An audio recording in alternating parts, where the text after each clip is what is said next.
was also made aware of what was happening with the children, and instead of protecting herself, her family, Avril would take her anger out on the kids. Tracey would say that Avril, that's lovely. she would focus a lot of her anger on Miriam. Now, Miriam was allegedly beat up to 4 times a day with cords, with things around the house, getting creative, you know? Cords. Beat with And cords. There was one time when Avril had taken Miriam outside of the house, tied her to like a post that was under the house and left her there overnight. So it's safe to say that like this home was not a safe space for the girls at all, right? Like shit. Apparently the only thing that Avril really loved in all the world were her chihuahuas. Chihuahuas. Yeah. I have Tracey said chihuahuas. that she would spoil them, like, feed them the dogs premium steak, give them lots of love. 2. Cuddles, you know, things you do with dogs. Meanwhile, abusing and isolating the children. Avril was also just an evil, evil witch who should have just stuck with adopting dogs and not children. She was nicer to the animals. Sounds like it. I don't know, I don't want to put the animals in danger either, but it just seems like, you know, maybe she should have just stuck with dogs. Like, damn, lady, why you gotta ruin some kids' lives? And Greg. Yeah. When Tracey did have quiet moments alone to herself, she would keep busy. Oh, Tracey was pretty. Books. She loved to read. She would later say that she was really attracted to darker books, ones about witchcraft or shared stories about the other side. The only other information we have about Tracey growing up is that people said she liked to wear black clothes and she was quiet. So, because of this, she was a bit of an outsider. Maybe she was quiet because Careful, Dash. everyone was abusing her and like she probably didn't have a safe space to like speak, but I'm getting ahead of myself. Her grandfather / parent / abuser, Greg, thank God, passed away when Tracey was in 10th grade. But it wouldn't take long for Miss Avril, who is now single, thank to God. find a new man. Now, you know, the kids are hoping that things are going to calm down, but unfortunately, it did not. It was still chaos within the home. This new man that Avril brought in was also abusive, but abusive towards Avril. There was one time when he like slapped her in the face and Tracey had witnessed this and she got so mad that she ended up attacking him. She beat him up so bad that he fractured his nose. Then also she had slammed his hearing aid down his ear canal. It was just new. I hadn't heard that one before. Pretty brutal. I'm not saying what she did was right, but I could understand. Okay, so then that happened, not great. And then Avril, she died shortly after from old age. It was nothing like suspicious or anything. So once she died, this left Tracey completely alone, which, a side note, I have no idea what happened to Miriam. It was like she was there in the home and then I don't know where she went from here. But okay, Tracey is now on her own. So she ends up moving back with her biological mother for a bit, but I guess that didn't work out, reasons unknown. But after that, Kind of looks she like my moved mom. in with her mother's friends. Their names were Catherine and Ron.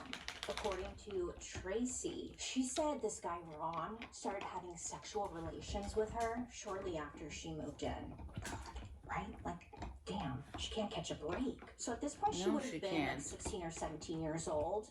Either way, clearly he was taking advantage of her. And that's when she found out that Ron was also sexually abusing his own daughter. So Tracey does the right thing and she goes to Catherine, who's married to Ron, and she tells Catherine what's been going on, that he's been having sex with her and also the daughter, Catherine. She ends up kicking Ron out of the house. Awesome, great, right? Of course not. No, because get this. I guess Catherine also had a thing for younger children. And she too started making sexual advances on Tracey. When I was reading this, I was like, holy crap, can poor Tracey get a damn break? With all this being said, I'm sure you can understand that maybe Tracey is not doing well mentally. You know, she's had to deal with a lot. in her upbringing. Shit. So once Tracey A turned lot. 18, More than a that's when lot. she received She's had to deal with pretty more than a large lot. inheritance from Greg's estate. Now, this would be enough to keep a roof over her head, and also she didn't have to worry about finding work. It was security. It was something that Tracey had never had before. Just a whole new world. A whole new world. The inheritance she got gave her so much freedom. No. Freedom to explore herself, freedom just to be, and most of all, be away from abusive parental units trying to take advantage of her. This is when Tracey chopped all her hair off. She started dressing like a biker, and she traveled around the country while going from one relationship to another. Like, not in a bad way. She's just young, free, and exploring opportunities, you know? Tracey said that she knew she was gay from a young age, and now that she was quote-unquote free, it gave her the opportunity to fully explore that other side of herself, and that's exactly what she did. So she does this for a couple for of her. years, and then at the age of 22 is when she meets a woman named Debbie. She and Debbie would end up settling down, deciding to be in like an official relationship, and they moved to Brisbane, where they would live together for about 2.5 years. It was all great until it wasn't. So 2 years into the relationship is when things really started to just go downhill. The two of them were bickering a lot, you know, and it kind of seemed like things were coming to an end. But before they officially ended it, they decided to have an open relationship. Now, this would give them the opportunity to explore other sexual partners, but also still be together. So this seemed like a great idea on paper, but I guess Tracey, it seems like she really didn't want that. Maybe it sounded like a good idea, but when it came down to it, she did not like this whole open relationship deal. Boy. Good, have a black eye. Good boy. Tracey would say that it made her furious. I mean, top-notch upset when Debbie would bring other people home and she could Mommy has hear to the do two something. Hold on. engaging in like sexual relations in the room next door. I'm sure nobody would like that. Well, I mean, for the most part. I'm sure there's going to be a comment in the comment section like, well, I like it. So, that's great for you. But in regards to this story, Tracey did not like Nene. Well, when little Debbie over here, little Debbie, when she would bring people over to the house to engage in relations, Tracey just wanted a place to go to vent her frustrations, get out of the house, maybe even find herself a new side piece or something, you know? So she goes and she ventures out. And that is when she meets 24-year-old Lisa. My Tracey is also 24 at this time. So who's this Lisa girl? Well, let me tell you, Lisa. Tracey and Lisa, they both had a lot in common. For starters, they were both... No, Luna. They both were like ready to have fun and party. They were both into women. And also, they were both very interested in the occult and anything dark. They were like, oh my god, you love Satan, me too. Yay. You know, they just That's okay. So they became involved with one another and started dating. Luna, get out of the bag, baby. Also had two really close friends, and she introduced No. Tracy. So it was great. It was like, ooh. Go over there. There Babe. was 23-year-old Kim and another 23-year-old named Tracy. Yes, another Tracy, but this Tracy doesn't really play a big role in the story, so I won't be referring to her until like the very end. So, shouldn't be confusing. Anyway, the four of them became super close and formed their own Move, little Luna. dance group, which is great. It was kind of like what Go on. Tracy needed. Go over in there. the house to kind of socialize. Great. So these ladies became Tracy's escape group. Okay. Just new friends to go to and vent, just hang out with, talk, you know, when she needed to get out of the house especially. This group of girls were there for her. Now, this is all great and dandy, right? This is exactly what Tracy needs. The downside, though, Tracy didn't tell them the full truth as to who she was. She fabricated a little bit.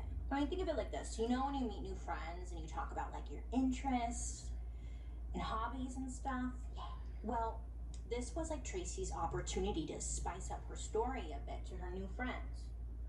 I mean, why not? She doesn't want to tell them the truth. The truth is actually really sad, you know? So she tells her new friends that she had a, quote, unquote, vampire nature. Most likely drawing from all of the stories she read as a teen. But because she was so knowledgeable in vampirism from her books, Tracey sounded very convincing. Vampirism. She's like, yeah, I'm a vampire. And everyone was like, what? You're a vampire? She's like, yeah. I suck blood. Yeah. She tells her friends that she Okay, only just feeds like on that, I'm human sure. blood. And she goes on to tell them that lately she had been surviving by drinking animal blood, specifically pig's blood, that she's dying for human blood. It's just been a while. So she's been drinking pig's blood, allegedly. We don't know. Tracey also told them that she couldn't help it. She had a quote, need to feed, end quote. Yeah. Tracey at one point asked her new friend slash kind of girlfriend, Lisa, if she would let her drink some of her blood. And in order to do so, I mean, all she had to do was cut her wrist and let Tracey have a little sippy sip.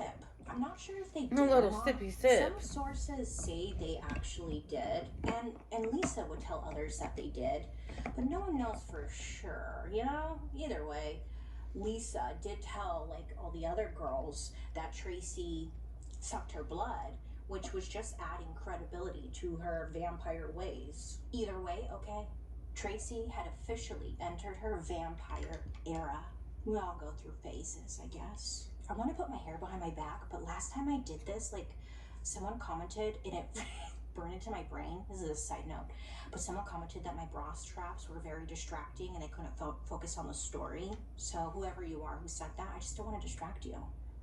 But I'm gonna do it, okay? Okay. So Friday, I don't see how that's October distracting, 20th, but okay.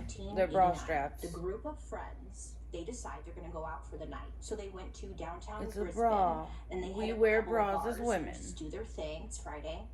Let's get down, you know. Towards the end of the night, Tracey turns to her friends and she gets all serious.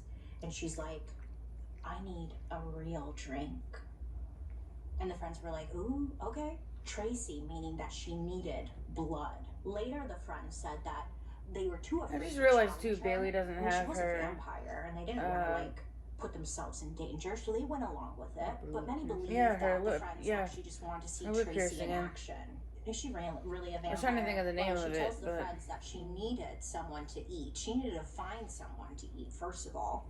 So they all hop into the car and go on the hunt. Now they're driving around until they find their perfect person, like a freaking shark in the water. Sharks. Which brings us to Edward Baldock. Now they literally spot Edward stumble out of a bar in Kangaroo Point, Brisbane. Apparently, it was obvious that Edward had been hammered. That night, Edward had been out drinking with some friends, and he was now outside waiting for a cab to Luna. and 4 children. So Edward is on the side of the street trying to hail a cab. Again, he's sloshed. So he doesn't really notice that the car that Hi, pulled over baby. was not a cab. Hi, baby Instead, girl. it was a green sedan with 4 young Hi, women. baby. He didn't notice. Oh, They roll Sammy's down the mad. window, and they offer Oh. Edward a ride. Edward hops into the car, and they Hey, baby head towards girl. Orley Park, which is like a Hey, little baby park girl. area right next to a river. It's about 10 minutes away from the Kangaroo Point bar where There Edward you was at. go. Now, while in the car with Edward, the group of friends There allegedly you go, offered baby. him like sexual favors. Now, I read some sources that said that they said that when they pulled over to pick him up, and they were like, "Hey, we'll have sex with you," blah, blah, blah. And that's why he got into the car. And then I read other sources that said that he was already in the car, and then they're like, "Hey, we'll have sex with you." But either way, he's down. You know? And what do you think he's gonna say? No? Come on. So he's not thrown off when the car, pulls over next to the park and stops. He's like, I'm gonna get some. I'm gonna get that. Now Tracey tells Edward to come down to the bank of the river with her, Kim, and Lisa. Once they were there, Tracey removed her top and told Edward that he should take off his clothes too. Now while he's doing so, Tracey tells him that she has to go potty real quick and she'll be right back. She's like, I'm gonna go potty. You keep undressing. Tracey tells the others. See, that she's not the felt only like she one who couldn't says kill potty. Edward on her own. People make fun of people for saying, I have to go She also had a potty. knife on her, which wasn't unusual. Like, I guess she There's carried it nothing on wrong her with that. pretty often. Bailey says it, I can say it. But, like, she had a knife on her. But the thing was, she really wanted help from the other girls. The plan was something along the lines of Lisa being the one to stab Edward in the neck. Then Tracey could drink the blood because she needed blood ASAP. She was starving, craving it like never before. Now, this sounded like a good idea to Lisa. She was down, but when it came down to it, Lisa hesitates with the knife. So Tracey, on the other hand, was not fucking around. She was ready to do this. But Lisa backs up, chickens out, says, I'm not doing it, gives her back the knife. It's like, yeah, the vampire thing is hot when it's like dirty talk or whatever, but when it came down to it, Lisa was not down to kill Edward. She tells Tracey, I'm done, going back to the car, like, I can't do this. Well, Tracey takes the knife from Lisa and walks back towards Edward. So at this point, he's like sitting at the edge of the river with nothing on. He took all of his clothes off, except for his socks. It was so sad too, because I guess Edward like had neatly folded his clothes. At least he's a neat trunk. He still folds his clothes. Wow. This time though, instead of like the group of girls coming towards Edward, it was just Tracey. It was just her walking towards him. He asked Tracey, what are you doing? You know, I guess she had this creepy look in her eyes. She just kept her eyes locked with him and walked towards him. And not even a moment later, she pulled the knife from her pocket and replied nothing before kablam. She swung the knife up and she stabbed him right into the side of his neck. Girl, what are you doing? Go home. What are you killing this man for? Just minding his own business. I guess like Edward tried to fight back, but he was struggling and he was like trying to reach for the knife, but he couldn't, and he couldn't throw her off either. Tracey pulled the knife out of Edward's neck and stabbed the other side of his neck. This time, like plunging the knife repeatedly into his throat with the goal of trying to sever the tendon, whatever. She's trying to like decapitate him for real. So what she did do was snap his spinal cord, but that didn't stop her. Now this part blew me away because it's sick. She ended up stabbing Edward a total of 27 times. Girl. That's overkill. No. Especially in the neck. Passion. But this was random. I thought she was a vampire, not a killer. Well, she stabs him 27 times in the face, neck, and in his back before ending it, as if he wasn't ended, by slitting his throat. Now, I know that's a lot, but it gets worse. It's not funny, but, you know, gotta find humor.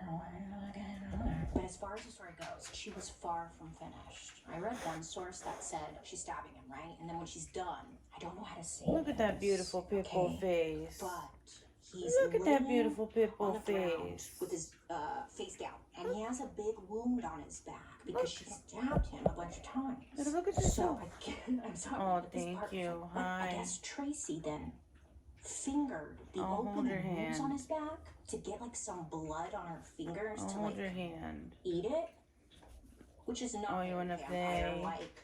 I'm pretty sure vampires don't finger holes, Tracey.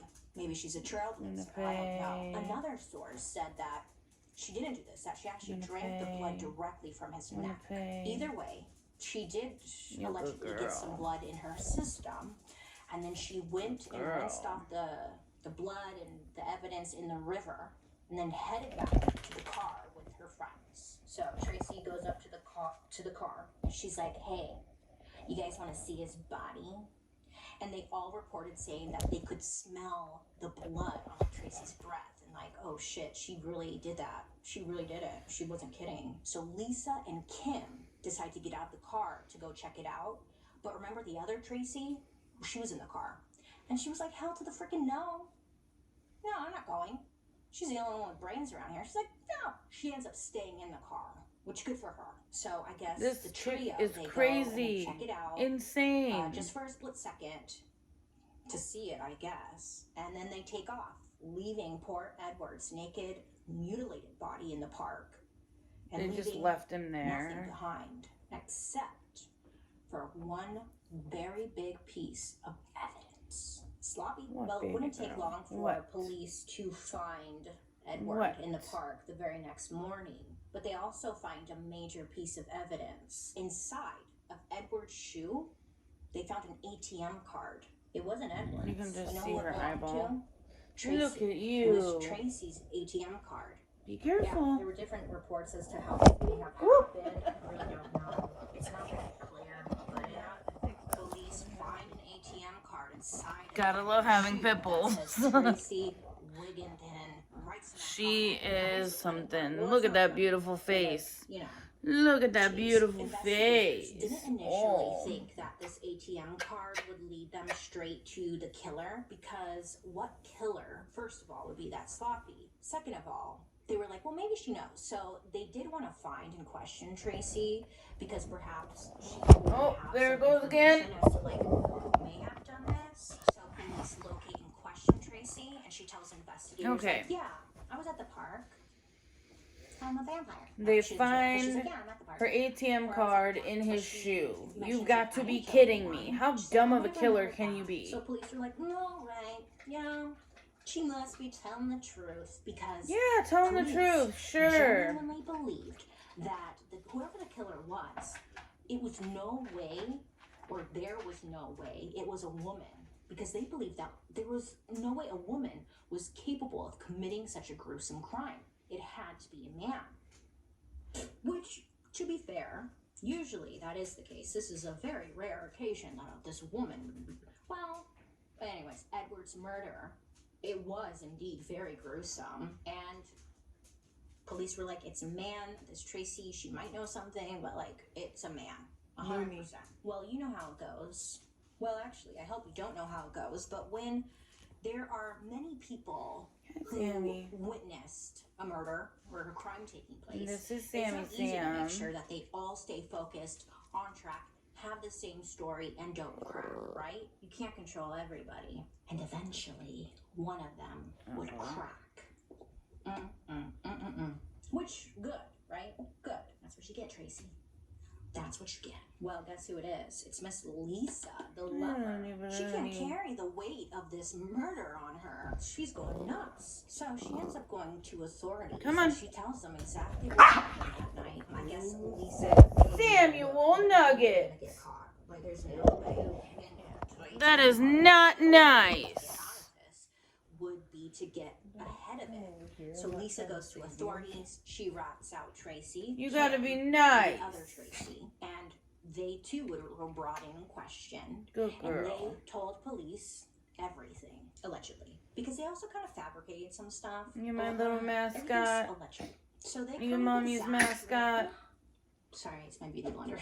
So they're telling authorities, or painting a picture to authorities, that Tracy, she's far more than just a vampire, okay? Tracy had told them on numerous occasions. So far, so good. I mean, I love Bailey's videos. Her videos are always really, really good. And she is hilarious. None of them could do anything. And her makeup is killer. Spell when the murder took place. Ha! Killer. They were drunk. But anyways, no, like for real though, her makeup is on point.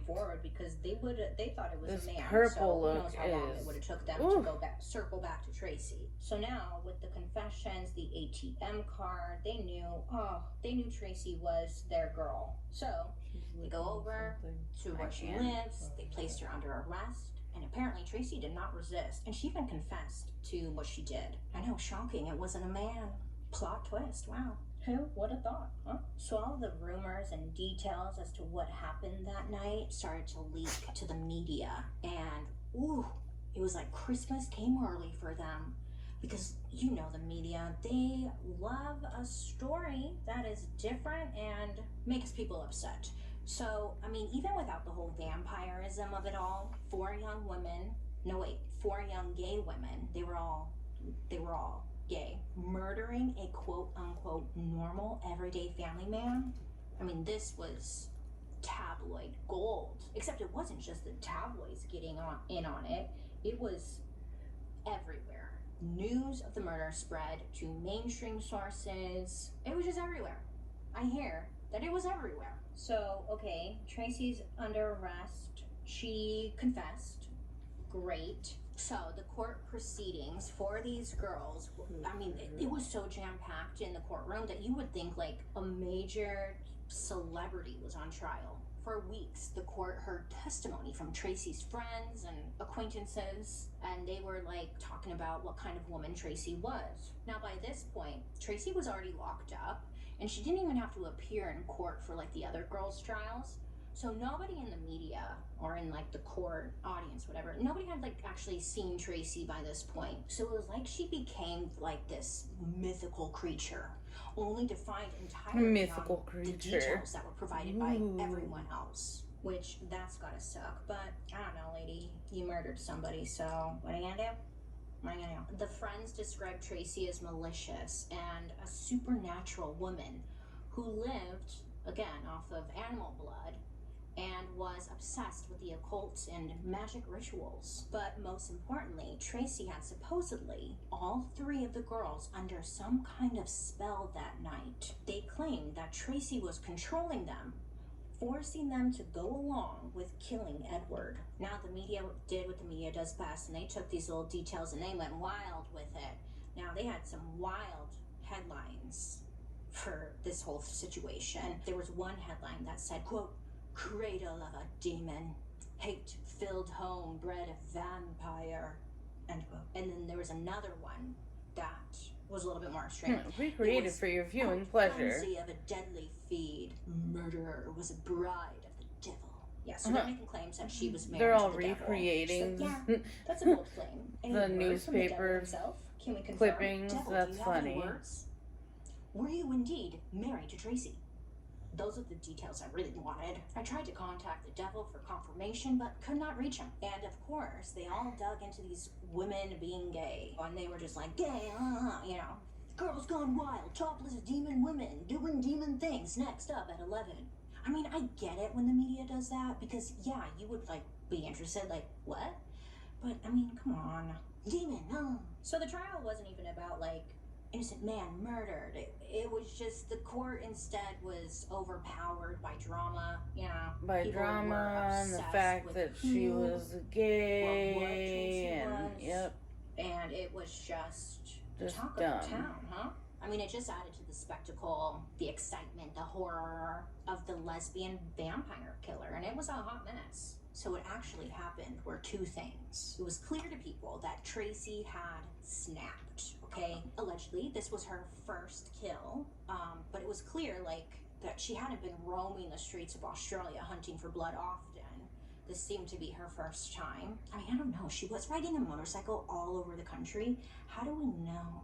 Because this is such an intense murder for your first time. But then again, she had a lot of built-up anger and stuff from her childhood. Maybe she just couldn't stop. I'm getting ahead of myself. Anyways, I guess Debbie testifies. Remember Debbie, the girlfriend? So after Debbie started sleeping with other people, I guess, you know, this is really what set Tracey off. Like, she just couldn't deal with it. Many believe that it just kind of brought to surface the childhood trauma and abandonment, stuff like that. Tracey even said that if she had stayed home with Debbie the night of the murder, she probably would have ended up killing Debbie instead.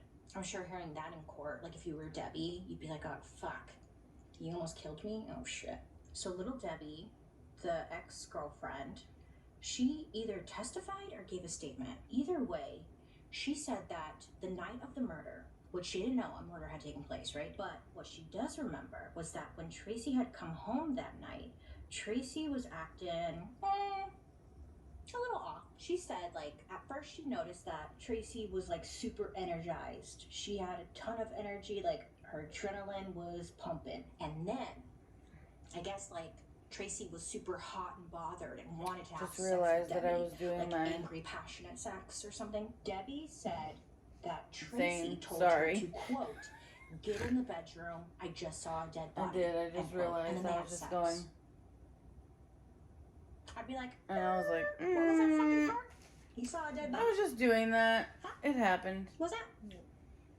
What? We're just gonna skip that. So I guess, like, again, like, this had just had her moist, okay? And then Debbie noticed throughout the night when they were trying to sleep or whatever, Tracey was like tossing and turning.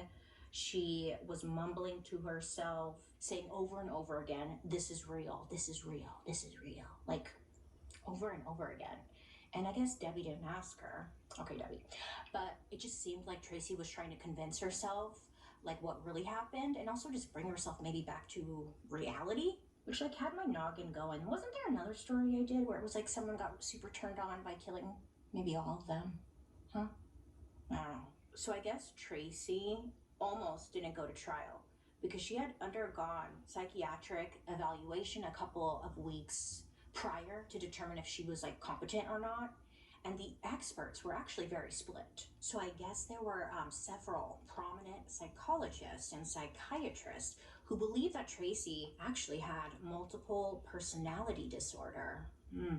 But like for real, I only say that because like a lot of the times here on our Monday uploads, we hear a lot of wild claims, right? But in this case, they believe that Tracey had this. So Tracey underwent over 26 hours of hypnosis.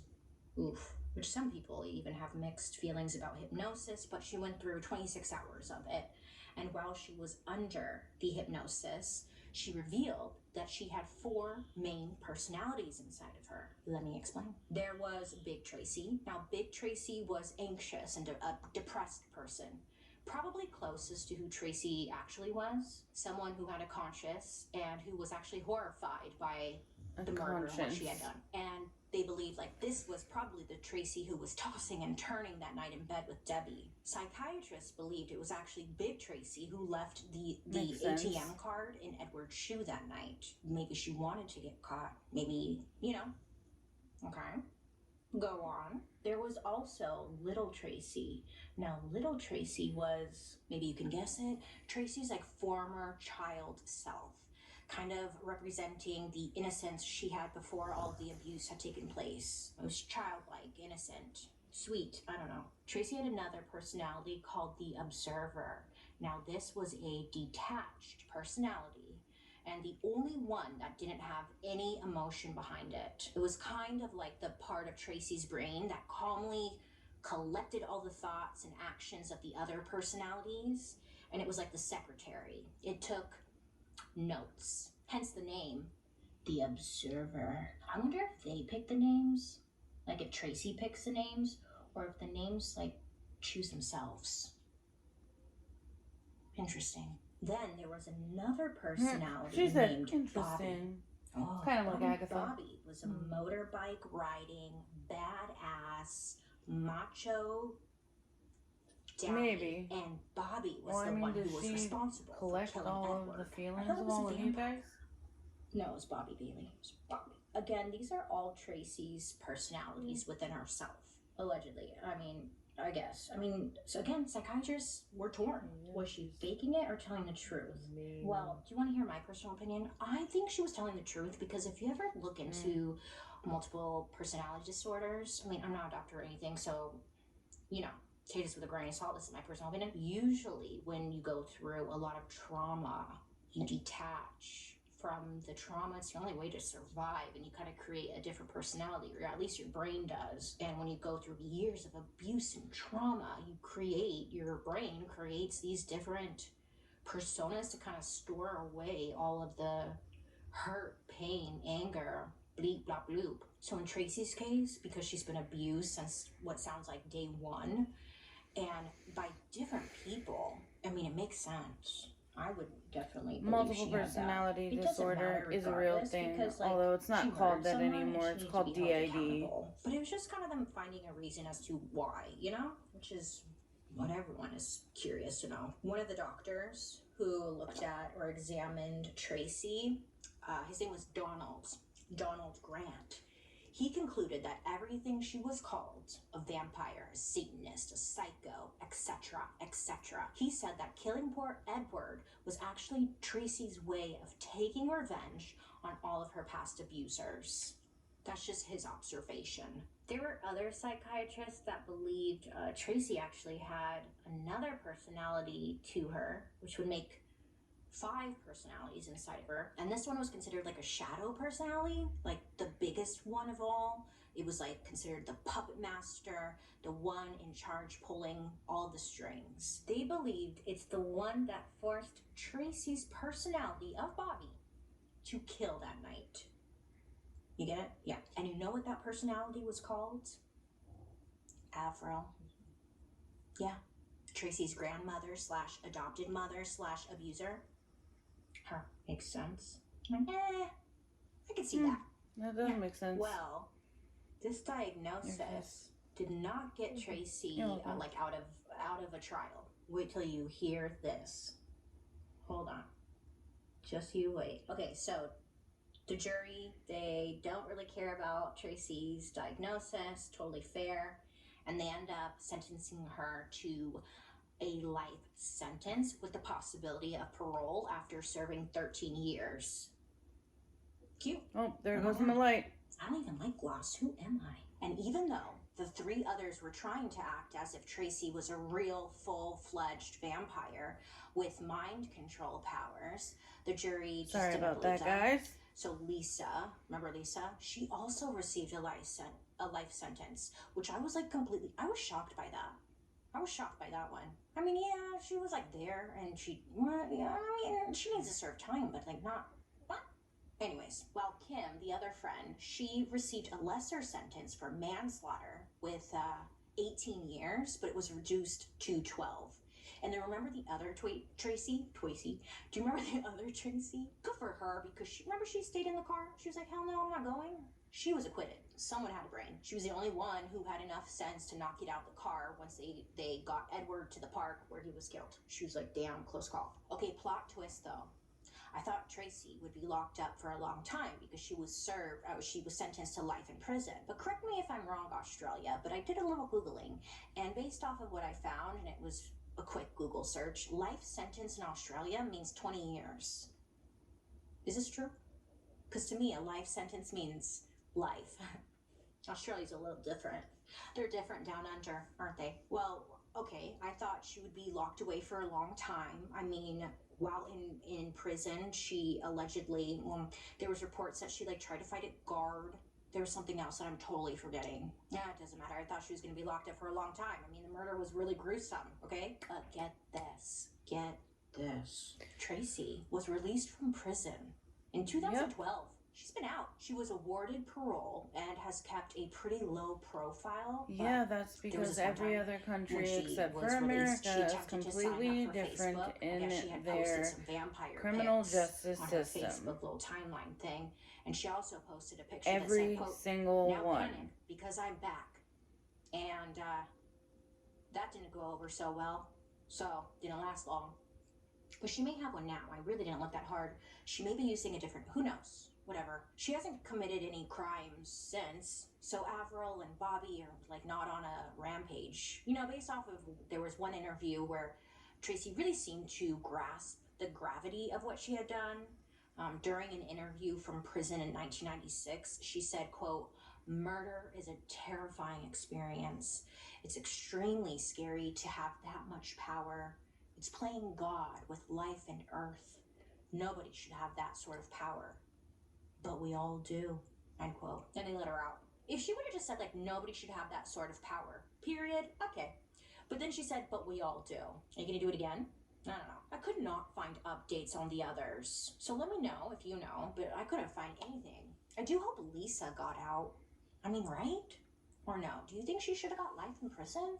And Kim? She's gotta be out by now, but like, I don't know. Anyways, that, my friends, is a story about Tracey Wigginton, the lesbian vampire killer, whatever. Sorry, baby boy, I think this is really just a case of, no, I don't know what this is. I just know that the killing of Edward was very brutal and gruesome and, like, beyond murder. It was like...